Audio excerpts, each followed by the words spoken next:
नमस्कार, जन टीवी देख रहे हैं आप। मैं श्वेता शर्मा आपके साथ। खबरों की शुरुआत से पहले एक नजर डालेंगे अभी की हेडलाइंस पर। उत्तराखंड में 38वें नेशनल गेम्स का दूसरा दिन, 11 शहरों में आयोजन, 10,000 से अधिक खिलाड़ी 35 प्रतियोगिताओं में ले रहे भाग। 14 फरवरी तक चलेंगे राष्ट्रीय खेल।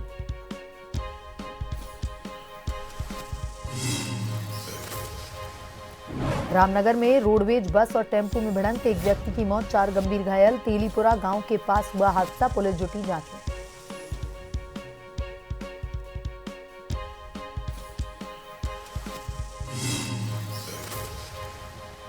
सल्ट में विद्युत लाइन का कार्य करते समय हादसा, करंट लगने से नेपाली मजदूर झुलसा, गंभीर हालत में रामनगर रेफर। ग्रामीणों ने जताया विरोध।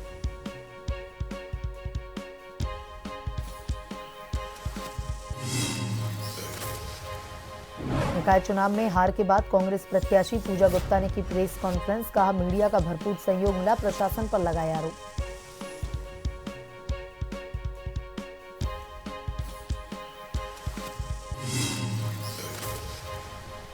टनकपुरा में शारदा घाट पर भव्य गंगा आरती का आयोजन, श्रद्धालु ने 5100 दिए किए प्रज्वलित। नव निर्वाचित सभासदों ने मां शारदे से की प्रार्थना।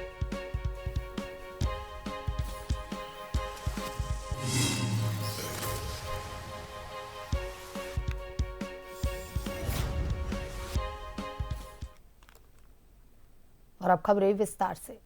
उत्तराखंड में मंगलवार को 38वें राष्ट्रीय खेलों का रंगारंग शुभारंभ हुआ। प्रधानमंत्री नरेंद्र मोदी, राज्यपाल गुरमीत सिंह और मुख्यमंत्री पुष्कर सिंह धामी उपस्थित हुए और ऐतिहासिक आयोजन संपन्न हुआ।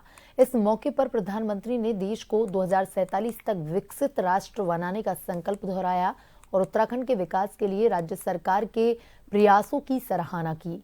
मुख्यमंत्री पुष्कर सिंह धामी ने प्रधानमंत्री नरेंद्र मोदी का देवभूमि उत्तराखंड वासियों की ओर से स्वागत करते हुए राष्ट्रीय खेलों की मेजबानी के लिए धन्यवाद दिया। उन्होंने बताया कि 17 दिवसीय खेल महाकुंभ का आयोजन राज्य के 11 शहरों में किया जा रहा है, जिसमें देश भर के 10,000 से अधिक खिलाड़ी 35 खेलों में भाग ले रहे हैं।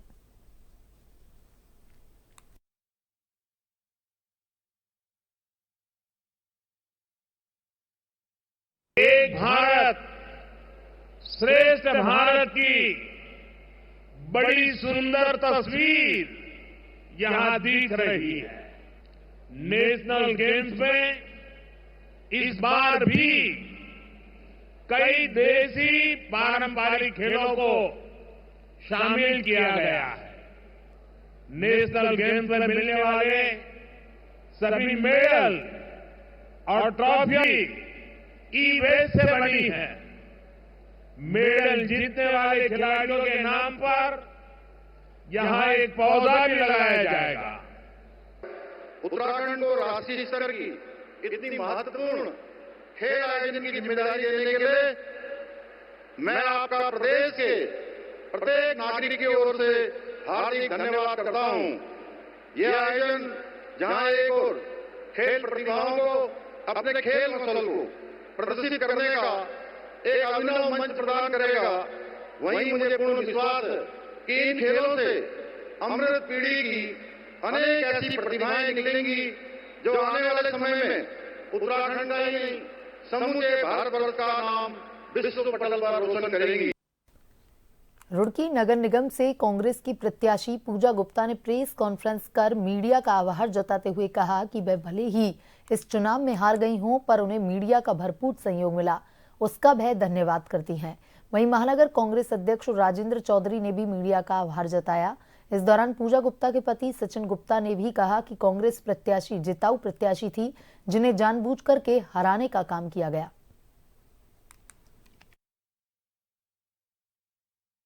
हर पद पे मुझे जाके उन्होंने क्वेश्चंस पुट किए। मैं कहूँगी अगर वो शायद मुझे प्रश्न ना पूछते तो शायद मैं आगे नहीं पढ़ पाती। आगे बढ़ने के लिए जरूरी है कि आप प्रश्न पूछें और मैं उसका जवाब दूं। अगर मुझे जवाब ही नहीं पता होगा तो मैं आगे कैसे बढ़ूंगी, कैसे मैं समझ सकती कि क्षेत्र में क्या समस्याएं हैं। मैं इसे अपनी हार नहीं मानती, मैं इसे कांग्रेस की हार नहीं मानती। नजरिया है अपना, मैंने जो पाया है वो लोगों के दिलों पे अपने लिए प्यार पाया है। आज शहर का छोटे से छोटा बच्चा पूजा गुप्ता को जानता है, ये सबसे बड़ी मेरी जीत है।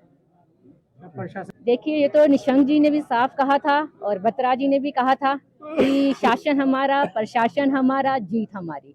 तो उससे साफ जाहिर होता है कि उन्होंने पहले मन बना लिया था कि पूजा गुप्ता का जो खौफ है उसे ऐसे ही खत्म करेंगे।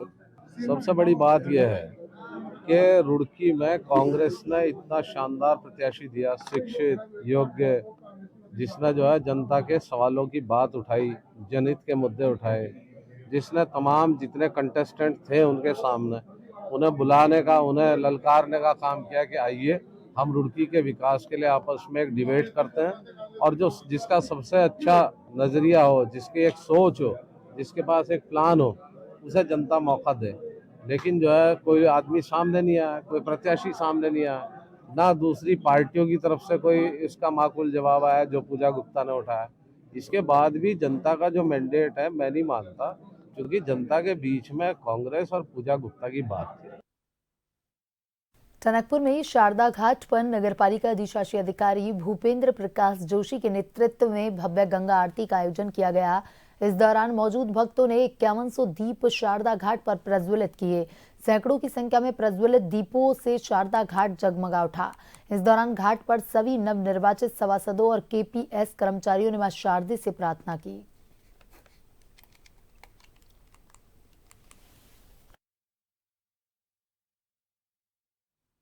आज नगर पालिका परिषद टनकपुर में राष्ट्रीय खेलों के उपलक्ष्य में 5100 दीपों का प्रज्वलित किया गया और ये राष्ट्रीय खेल पूरे देश में चलाए जा रहे हैं। हम सौभाग्यशाली हैं कि हमारे यशस्वी प्रधानमंत्री जी और मुख्यमंत्री जी के दिशा निर्देश पर टनकपुर में भी राष्ट्रीय खेलों का आयोजन हो रहा है, खटिमा भी हो रहा है और हम सौभाग्य हैं कि हमें यह राष्ट्रीय खेल सामने कभी सुना था कि राष्ट्रीय खेल होते हैं। आज हम प्रत्यक्ष रूप से माननीय मुख्यमंत्री जी के दिशा निर्देश पर राष्ट्रीय खेल टनकपुर में देखने को मिलेंगे।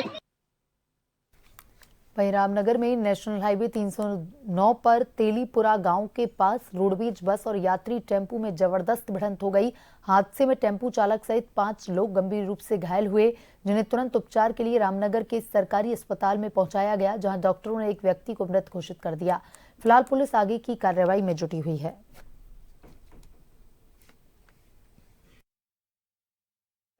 राशन लेने आते थे रामनगर मोहम्मद सफीक और सवारी वाले टेम्पो में जा रहे थे ये टांडे की ओर, और वहां पर रोडवेज से इनका एक्सीडेंट हुआ जिनकी डेथ हो गई है। घायल 2-3 लोग घायल भी हैं उसमें।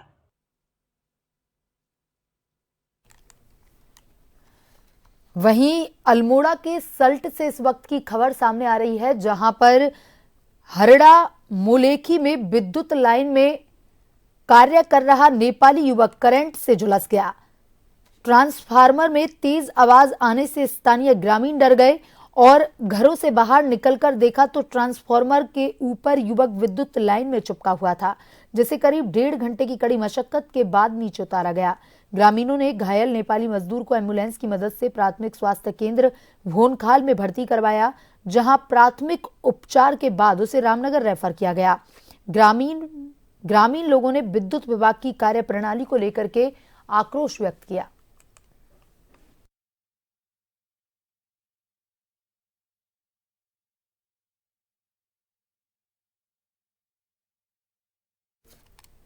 वहीं उत्तराखंड में मौसम शुष्क बना हुआ है, लेकिन सुबह और शाम के समय सर्द हवाएं चलने से ठिठुरन बढ़ गई है। प्रदेश में पहाड़ से लेकर मैदान तक धूप खिल रही है, लेकिन हवाएं चलने से 2 दिन के समय में भी ठंड का एहसास हो रहा है। देहरादून सहित ज्यादातर क्षेत्र में सुबह और शाम के समय ठिठुरन भरी ठंड पड़ रही है। मौसम विभाग के अनुसार अगले 2 दिन मौसम शुष्क बना रहेगा। देहरादून सहित अन्य मैदानी क्षेत्रों में सुबह के समय हल्का कोहरा छा सकता है। 1 फरवरी को पहाड़ों में हल्की बारिश और बर्फबारी होने के आसार हैं।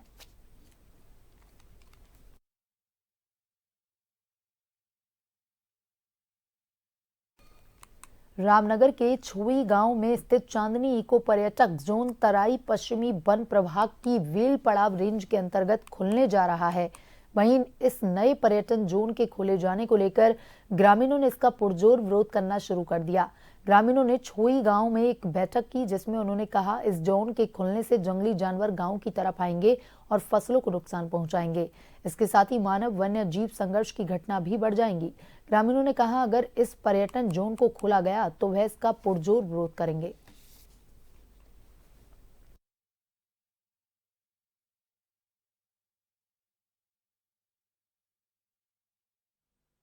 आबादी में आएंगे और इससे जैसे क्यारी में एक मसला हुआ, टाइगर ने एक बुजुर्गों को मार दिया, तो यहाँ भी इसका खतरा बढ़ सकता है इससे। और ये यहाँ पे जो ये ग्राउंड है ये बंद हो जाएगा। ये बच्चे 3 विद्यालय यहाँ पे हैं, ये सारे बच्चे इसमें खेलते हैं, तो ये भी बंद कर सकते हैं इसे। और कई सालों से यहाँ टूर्नामेंट हो रहा है, ये बंद हो सकता है। बल्कि परसों फॉरेस्ट वालों ने 26 जनवरी को खुद यहाँ पे एक अपना टूर्नामेंट किया था। तो कई चीज़ें हैं इसमें, कई नुकसान हैं, इसलिए हमने ये धरना प्रदर्शन किया है। नए सफारी जोन का जो यहाँ पर छोई में जो गेट खुल रहा है, इसका हम पुरजोर विरोध करते हैं और आगे तक करते रहेंगे। इसका मुख्य कारण तो यह है कि जो हमें नुकसान होगा, जो इनके जंगली जानवर जो अभी जंगल में हैं वो हमारे घरों में आएंगे, हमारे गांव में आएंगे, जिससे हम लोग आने वाले समय में जो हानियां होंगी, जो नुकसान होगा, उसको वन जीव तक हम झेल नहीं पाएंगे। विकासनगर में नई पेंशन स्कीम और यूनिफाइड पेंशन स्कीम दोनों का विरोध अब तेज हो गया है। क्षेत्र के शिक्षकों की भारी संख्या विकासनगर के खंड शिक्षा अधिकारी के कार्यालय पहुंची, जहां शिक्षा से जुड़े कर्मचारियों ने एनपीएस और यूपीएस के विरोध में जोरदार प्रदर्शन किया। हाथों में स्लोगन की तख्तियां लेकर कैंपस में मार्च निकाला। इस दौरान उन्होंने यूपीएस और एनपीएस के स्लोगन लिखी प्रतियां आग के हवाले कर दी। कर्मचारियों ने ओल्ड पेंशन स्कीम के समर्थन में नारेबाजी की।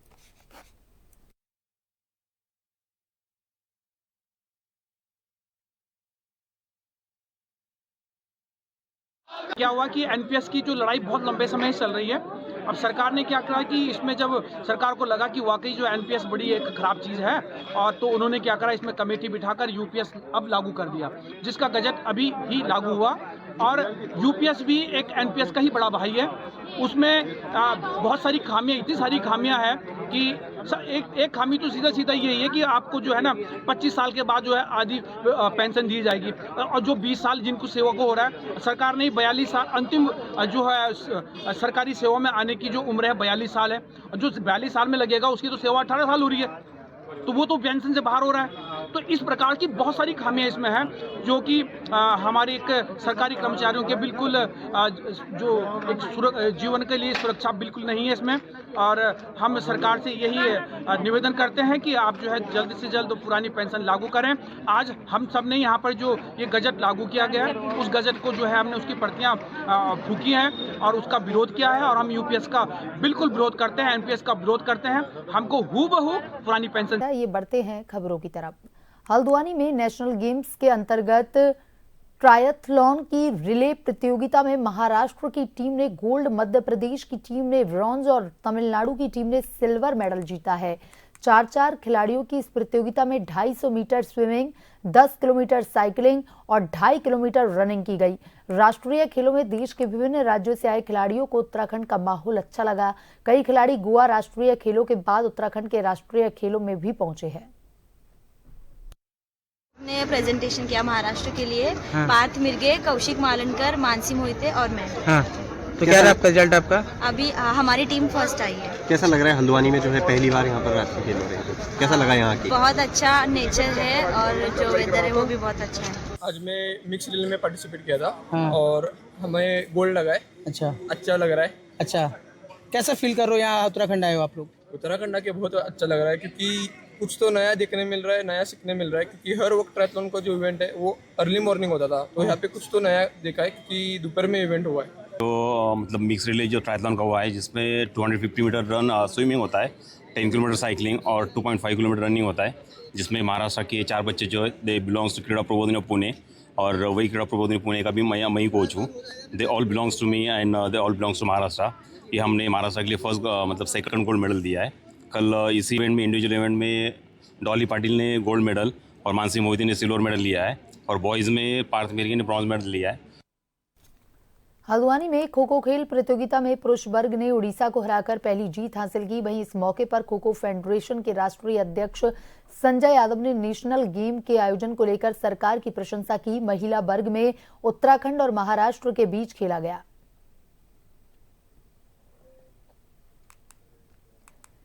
नैनीताल की रीढ़ कहे जाने वाले वलिया नाले का ट्रीटमेंट कार्य प्रगति पर है। एनएचपीसी एवं भूताग्नि विशेषज्ञों द्वारा पहाड़ी में चल रहे ट्रीटमेंट कार्य का निरीक्षण किया गया। नैनीताल की रीढ़ की हड्डी कहे जाने वाला बलिया नाला लगातार खिसक रहा है। भूस्खलन की घटनाओं को रोकने के लिए आईआईटी के निर्देशन में सिंचाई विभाग द्वारा सुरक्षात्मक कार्य किए जा रहे हैं।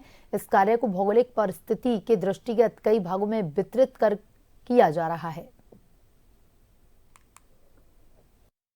जो डीपीआर बनी है उस डीपीआर के बेस पे काम हो रहा है। आईआईटी ने इसकी डीपीआर बनाई है और बाकी जो पीएमसी हमारी यहाँ बैठी थी, पीएमसी के जो मेंबर हैं वो विजिट करते रहते हैं। उसके बाद हाई कोर्ट की भी निगरानी इसमें है। तो जितना भी अभी ट्रीटमेंट हो रहा है ये काफ़ी सेटिस्फैक्ट्री है और जो भी मुश्किलें आ रही हैं, अगर इन केस साइट के लोग जो कंस्ट्रक्शन में बिजी हैं उनको अगर किसी तरह की दिक्कतें होती हैं तो समय समय पर हम लोग भी यहाँ पर आते हैं। आने के बाद जो कुछ भी चीज़ें यहाँ ज़रूरत है as per site specific condition, उस हिसाब से इसका ट्रीटमेंट किया जाता है। प्रदेश में निकाय चुनाव पूर्ण होने के बाद भाजपा नेतृत्व में प्रदेश में होने वाले कोऑपरेटिव चुनाव में अपने कार्यकर्ताओं को लेकर रणनीति बनाना शुरू कर दिया है। जानकारी देते हुए भाजपा महामंत्री आदित्य कोठारी ने बताया कि निकाय चुनाव के चलते कोऑपरेटिव के चुनावों में देरी हुई, लेकिन अब कोऑपरेटिव चुनाव के लिए पार्टी ने निचले स्तर से तैयारियां पूरी कर ली हैं और निकाय चुनाव की तरह कोऑपरेटिव चुनाव में जीत हासिल करेगी। कोऑपरेटिव के चुनाव के लिए भारतीय जनता पार्टी ने पूर्व से भी तैयारियां की हैं और बीच में स्थानीय निकाय के चुनाव आने के कारण इनको कुछ समय के लिए स्थगित किया गया था। अब स्थानीय निकाय के चुनाव संपन्न हो चुके हैं, अब कोऑपरेटिव के चुनाव भी होंगे। तो भारतीय जनता पार्टी ने नीचे के स्तर से लेकर के प्रदेश स्तर तक की अपनी सभी तैयारियां पूरी की हैं। मुझे लगता है कि ये भी अच्छी तरह से संपन्न होगी। मुख्यमंत्री पुष्कर सिंह धामी ने उत्तरकाशी जिले में मोरी ब्लॉक के सावड़ी गांव में लगी आग से प्रभावित परिवारों को हर संभव सहायता प्रदान करने के निर्देश दिए। मुख्यमंत्री ने जिला प्रशासन को तुरंत राहत और पुनर्वास कार्य शुरू करने का आदेश दिया। उन्होंने जिलाधिकारी को निर्देश दिया है कि प्रभावित परिवारों को आवश्यक सामग्री, भोजन, कपड़े, अस्थायी आश्रय की व्यवस्था प्राथमिकता के आधार पर की जाए।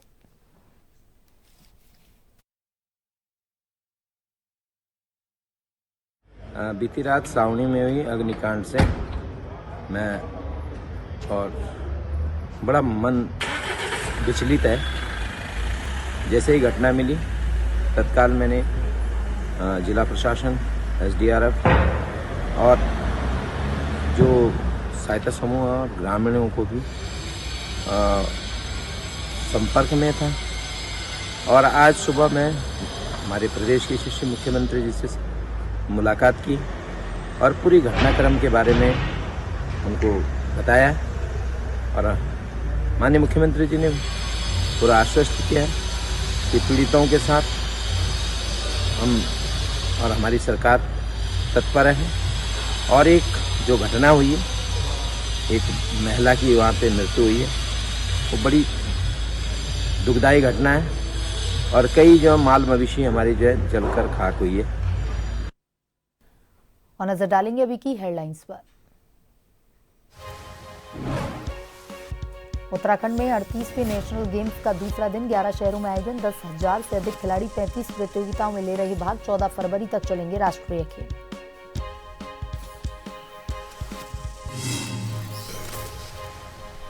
रामनगर में रोडवेज बस और टेम्पो में भिड़ंत, एक व्यक्ति की मौत, 4 गंभीर घायल। तेलीपुरा गांव के पास हुआ हादसा, पुलिस जुटी जांच में।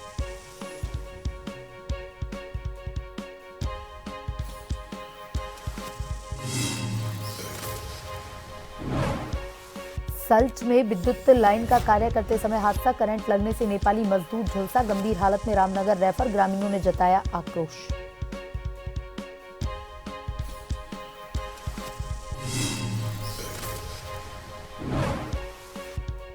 निकाय चुनाव में हार के बाद कांग्रेस प्रत्याशी पूजा गुप्ता ने की प्रेस कॉन्फ्रेंस, कहा मीडिया का भरपूर सहयोग मिला, प्रशासन पर लगाया आरोप।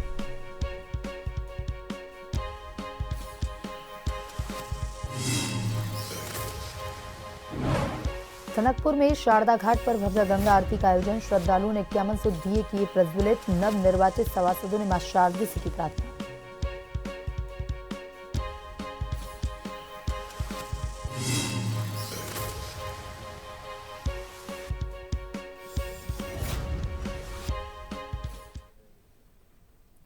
और बुलेटिन में अभी तक के लिए इतना ही। बने रहिए जन टीवी के साथ। नमस्कार।